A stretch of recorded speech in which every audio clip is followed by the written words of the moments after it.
Hi, everybody. I'm Julie. I'm a compulsive overeater. I weigh and measure 3 meals a day from the Julie está GreySheet. diciendo su mantra. I write them down, call them into my sponsor, and I don't eat in between meals no matter what. And abstinence is the most important thing in my life. Julie dijo su mantra. La abstinencia es lo más importante de mi vida. Are you going to say your abstinent date? Oh, and it is February 11th, 1999. Está abstinente de GreySheet desde el 11 de febrero de 1999. How many years is that? 24. Hace 24 años está en abstinencia de GreySheet. Okay. I forgot about this opportunity this morning, but I'm so grateful I got a reminder text and I was excited to do this. I'm honored to be asked. So I will share what I was like, what happened, and what I'm like now. Ya se me había olvidado que tenía este compromiso, pero gracias que me mandaron un texto para recordarme. La verdad, para mí es un honor estar aquí. Les voy a decir cómo era antes, qué pasó y cómo es ahora. I did not struggle with food as a child, nor did I struggle with my weight. I was thin, and my story really begins with drugs and alcohol before food. I did not experience food as a problem in my childhood. Yo no tuve problemas de niña, ni con el peso, ni con la talla, con la comida. Mi historia realmente empezó con drogas y alcohol que no estaban vinculadas al exceso de comida. When I was 12 or 13, I started with drugs and alcohol. I was the youngest of 6 children, and there was peer pressure from older siblings, and I wanted to be close to them. So that was the beginning of my obvious addiction journey. Mi problema empezó a los 12 o 13 años con drogas y alcohol. Yo era la menor de 6 hermanos y había mucha presión por parte de mis hermanos para consumir drogas y alcohol y yo quería pertenecer a ellos, así que ahí empezó mi carrera adictiva. When I was 16, my siblings had grown up and moved out of the house, and my father here in Missouri, where I live now, he was moved to France for 1 year for research and took me with him. And that's where my compulsive eating journey began. Cuando yo tenía 16 años, a mi papá lo mudaron a Francia para hacer un proyecto de investigación y él me llevó consigo. Y cuando estaba en Francia, allí fue donde empezó mi comer compulsivamente. That year, I saw myself for the first time binging on carbs and unable to stop, and concerned about my weight for the first time, and lying and hiding. Allí por primera vez me vi atracándome con carbohidratos, incapaz de parar y de detenerme, y mintiendo y escondiéndome para comer. Yeah, and so that was just switching addictions for me. I could, because I didn't know how to get drugs and alcohol in France because I was so young and I didn't speak the language or know anyone. So I turned to food as a drug and didn't see it that way at the time, but that was really the beginning. Allí fue cuando simplemente cambié de adicciones. Como yo era tan joven y no hablaba francés, no sabía en dónde conseguir alcohol y drogas y además no conocía a nadie. Yo no lo veía en ese momento como cambié de una droga a la otra, pero ahora me doy cuenta de que así fue. That we were there for 1 year, and when that year ended, we were supposed to come back and did, and I got right back into drugs and alcohol until I was 20. And during that time, I reached a low bottom with drugs and alcohol. Allí estuvimos 1 año y cuando regresamos de Francia, regresé al alcohol y las drogas hasta cuando tenía 20 años en que toqué fondo con drogas y alcohol. And I was actually hospitalized for an accident and was introduced to Alcoholics Anonymous. And within 6 months, I began my sobriety in Alcoholics Anonymous, and that was in October of 1990. Allí me hospitalizaron y también encontré Alcohólicos Anónimos y empecé mi sobriedad de drogas y alcohol en 1990. And within a few days of beginning my sobriety, I began compulsively overeating. Honestly, probably within a few hours, it began right away. Rápidamente, en cuanto dejé el alcohol y las drogas, inmediatamente, tal vez en una cuestión de horas, empecé a comer compulsivamente.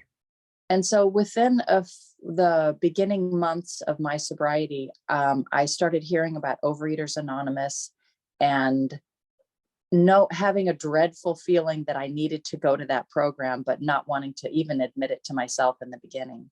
Al principio de mi sobriedad, yo estaba escuchando acerca de comedores compulsivos anónimos y me daba pánico tener que ir a esa confraternidad, pero dentro de mí yo sabía que la necesitaba.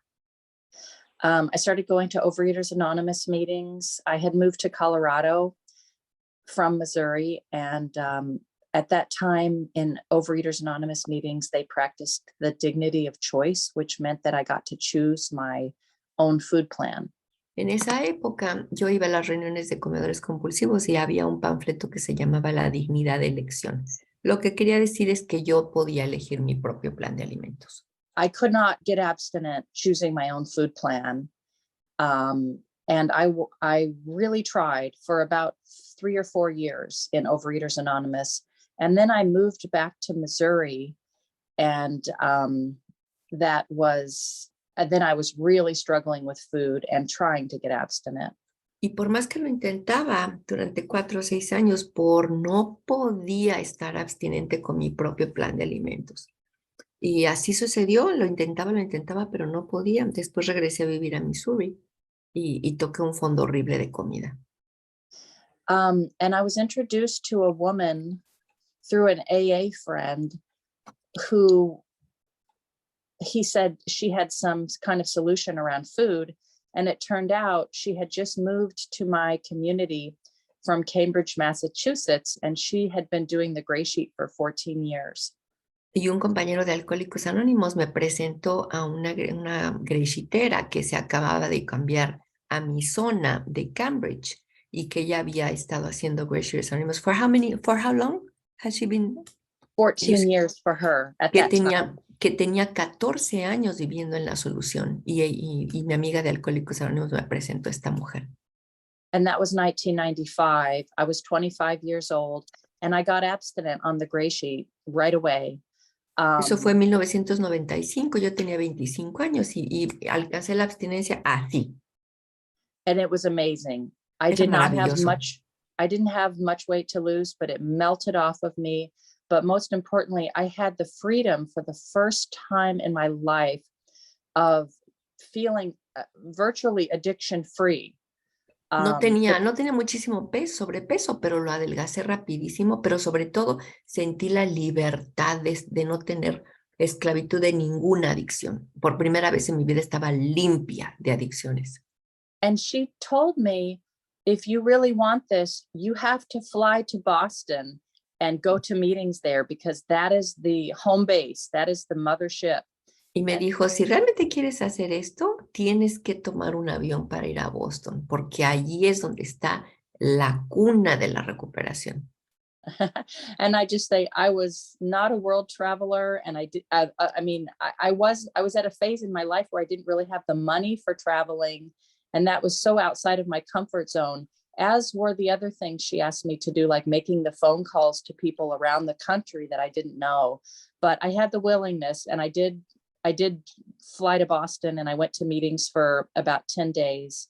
Y para mí eso era sumamente difícil porque en primer lugar yo no soy una viajera, yo no soy de las personas que se sube a los aviones, ni siquiera tenía dinero para comprar el boleto de avión. Y entre otras cosas, eso, viajar y además hablarle a gente que yo ni siquiera conocía, estaba completamente fuera de mi zona de comodidad. Pero ¿saben qué hice? Compré un boleto de avión y fui a Boston y estuve en las reuniones durante 10 días. And the thing that I heard in GreySheet that was different in OA was that I'm an alcoholic with food, and this program is the way to put the plug in the jug with food. It's the way to be honest as an addict. Y lo que para mí fue sumamente diferente de lo que yo había escuchado en Comedores Compulsivos Anónimos es que esta manera de tener la abstinencia es la manera de tapar la botella. Esta es la manera de practicar rigurosa honestidad con el alcohol comida. I think the hardest thing for me though was weighing and measuring in public, and also just generally the denial that maybe I wasn't as bad as others. And so after about a year of abstinence, I did decide that I didn't need GreySheet, and I picked up the food. Lo más difícil para mí era pesar y medir en público. Y también aceptar, pues se me hacía muy difícil aceptar que yo estaba tan mal como las otras GreySheeteras. Y después de un año de abstinencia de GreySheet, dije, no, yo no estoy tan mal. Y volví a comer. What's most important to me about this part of my story is that I thought I would be fine. I really thought I was going to leave GreySheet and be okay. And I tore into a horrendous binge that lasted a year of the lowest bottom eating I had ever done. I really felt like a heroin addict with food during that binge. Lo que quiero resaltar de esa decisión es que yo sinceramente, honestamente pensé que yo iba a estar bien sin GreySheeters Anónimos. Honestamente creí que iba a tener control. Y eso empezó un atracón que duró un año, en donde nunca jamás en mi vida había tocado un fondo tan bajo con lo que respecta a la comida. And during that year, I reached such a low bottom. I called my father and told him he was to blame for all the problems in my life. And I kind of became homeless and my car was breaking down. But the greatest thing, I gained the most weight I've ever gained. But the biggest thing was the deep fear and loneliness of seeing that the food had me in its grips, and I didn't have hope. I was really terrified. En ese año le hablé a mi papá y lo culpé de todas mis desgracias. Le dije, tú eres el culpable de todo lo malo que me está pasando. Me quedé temporalmente sin casa donde vivir, mi carro se estaba desbaratando, pero engordé como nunca, pero lo más terrible era una profunda soledad y un terror de la vida. And I think what I see from all of this is that it is definitely a physical addiction, because it was when I picked up the first bite that I lost such control. But it's also a mental twist, because it tells me I don't have it, and it tells me the GreySheet is the last place where I'm going to find a solution. It tells me not to come back. Y de este año lo que yo quiero rescatar es de que verdaderamente experimenté lo que quiere decir tener una alergia física y una obsesión mental que me llena de puntos ciegos en donde yo no puedo ver qué descontrolada estoy con la comida. So after a year of binging, a friend said, I think you should go back to GreySheet. And I had not wanted to come back for just the reasons that I'm saying. The disease kept telling me, I hate the GreySheet. The GreySheet is the enemy. I can't go back there. But when she said that, somehow I had a tiny little opening in my heart. And I thought, perhaps. Pues en ese año una de mis amigas me dijo, tienes que regresar a GreySheet, pero yo todavía no podía aceptar eso. Para mí GreySheet era el enemigo. Yo decía, no quiero. GreySheet son malas noticias en mi vida. Pero cuando ella me lo dijo así, un poquitito se abrió mi corazón y dije, pues a lo mejor esa es mi única solución. So I came back, and that was in, I think, 1997. And I felt the hope, and the same people were in the rooms and loved me back. But I was relapsing then, and I could not get day one past a week of abstinence. And that lasted for months. Y regresé a GreySheeters Anónimos y me recibieron muy bien, con mucho amor, pero no podía tomar la abstinencia. Cada semana tenía un día uno, no podía tomar la abstinencia. Cada vez es más difícil. I think what gave me hope then was that if I couldn't get back-to-back abstinence, to at least keep coming back. And that really became my baseline. keep coming back. There's only hope if I'm coming to the rooms. There's no hope if I leave altogether. Entonces, durante esos años, lo único que me daba un poquitito de esperanza es, tengo que regresar, tengo que regresar, tengo que regresar. Si ya no vengo a las reuniones, ahora sí de veras no hay esperanza. So I have not left since that time, but after those relapses that were every week, I got a year of abstinence, and then I did pick up one last time, and that was in February of 1999. Entonces, después de intentarlo, alcancé un año de abstinencia GreySheet y volví a comer fuera del plan una vez. Y desde entonces, el 11 de febrero de 1999, ya no he vuelto a recaer.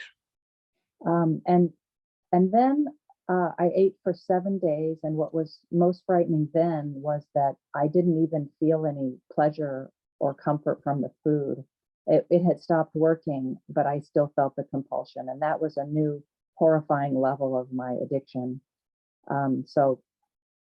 En mi última recaída me puse un atracón de miedo espantoso y lo que más me horrorizó es de que yo no estaba sintiendo absolutamente ningún placer y ningún alivio por estar comiendo y comiendo y comiendo. Y eso fue lo que verdaderamente me asustó. So I got right. I started again counting days, and I had no idea in February that year that would lead to 24 years of abstinence, because I felt so hopeless and afraid. The only thing I knew was to count the next day, but I didn't feel hope. And I want to offer that as hope, that I said to someone, I don't feel like I've got this. And he said to me, it doesn't matter what you feel, it just matters what you do. Entonces, el 11 de febrero fue la última vez que comí compulsivamente, pero en el momento yo no sabía que iba a ser el último día que iba a comer compulsivamente. Yo nada más, pero no sentía la esperanza, no sentía el optimismo. Y yo le decía a mi madrina, es que no siento el optimismo. Y me decía mi madrina, no importa lo que sientas, lo único que importa es lo que haces. And so I just put one foot in front of the other each day, as we're all doing. And I know sometimes there have been periods in my abstinence where I felt full of joy and confident and full of hope. But other times where I felt shaky or doubting myself. And I just remember what that man said. It's not about how I feel, it's just about what I do. And I can do the abstinent actions. Y desde entonces voy paso por paso acumulando día tras día, tras día, tras día, hasta completar 24 años. Y hay veces en que me siento muy feliz, muy alegre, muy optimista, y hay veces en que me siento dudosa y mal y con bajón. Pero siempre recuerdo lo que me decía mi madrina, no importa cómo te sientas, lo importante es lo que haces. Lo importante es que todos los días ejecutes las acciones de la abstinencia. I was told in the beginning, may you have a slow recovery. And that has been my experience. Because of my eating, I did not go through many healthy developmental phases earlier in my life that I wanted to go through. And it's been so sometimes painfully slow to go through those developmental stages. But it's possible if I'm not in the food, and that has been my experience. I was able to go back to school, even though I was late in life. I was in my 30s when I went back to school, and then I met my husband in my late 30s, and then we had children when I almost did not have time to have my children, and I had them in my early 40s. So I'm 53 now, and I have my 2 children, and really all my dreams have come true. But whether they come true or not, I just want to be abstinent today, in the good times and the bad. That seems to be go ahead. Cuando empecé mi recuperación, todo el mundo me deseaba una recuperación muy lenta. Y yo no lo entendía, pero lo que pasa es que por estar comiendo compulsivamente, yo no me desarrollé normalmente, yo no alcancé los estadios de desarrollo que alcanza una persona normal.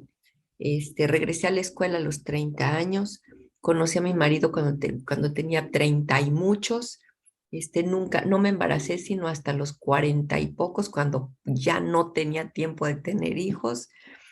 Ahora tengo 53, tengo 2 hijos y pues todos mis sueños se han hecho realidad, pero lo único que me importa hoy para mí es seguir abstinente un día más. I think there's one more thing from my life that I want to share that might be helpful. When I had my children, I became less active in GreySheet. Prior to then, I had stayed in the middle of the boat. But I had my children and I started doing a little less service, a little less meetings, a little less phone calls.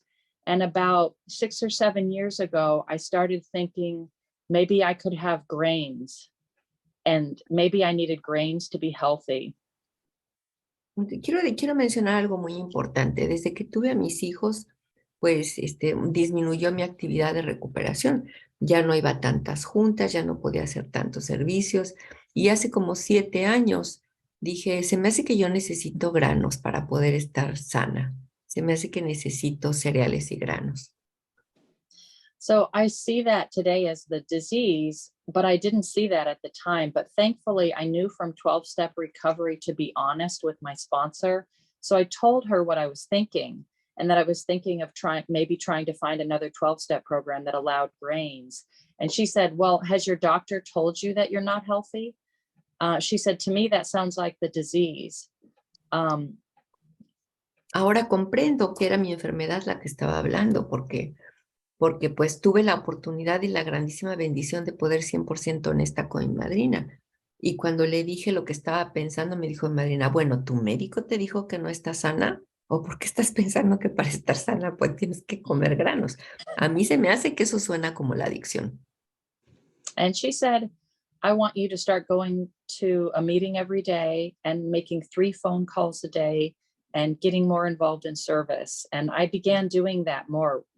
I've heard the quote, don't let the gifts of recovery take you away from recovery. And I could see that had been happening with my family. So I began doing all the things that she said. For the first time in my recovery, I started making 3 phone calls a day. And I just want to say that those thoughts have gone away. I know that I'm right where I need to be and I'm healthy. My doctor says I'm healthy. Entonces, mi madrina me dijo, quiero que vayas a una reunión todos los días de tu vida y que vuelvas a hacer 3 llamadas diarias. Y ahora comprendo lo que dicen, que no permitas que lo que te regala la recuperación te aleje de la recuperación. Entonces, ahora puedo decirles que ya esa obsesión mental ya desapareció y que estoy pegada otra vez a la comunidad. I think the last thing I'll say is that the growth of the GreySheet community, and I see this meeting as an example of kind of this tremendous expansion that's happening, makes me so hopeful. The GreySheet program does not need me as an individual, but I do need the GreySheet. And from this meeting and this community, I feel the magic of how the GreySheet is expanding, and I'm honored to be a part of that. And so thank you for this opportunity today. And I hope that's an okay place to stop, Marcelo. Of course. Algo que me llena de esperanza es el crecimiento de GreySheeters Anónimos. Esta reunión en particular, la comunidad hispana, me llena de esperanza de la magia que puede suceder cuando todos nos comunicamos y nos reunimos para transmitir el mensaje de GreySheeters Anónimos.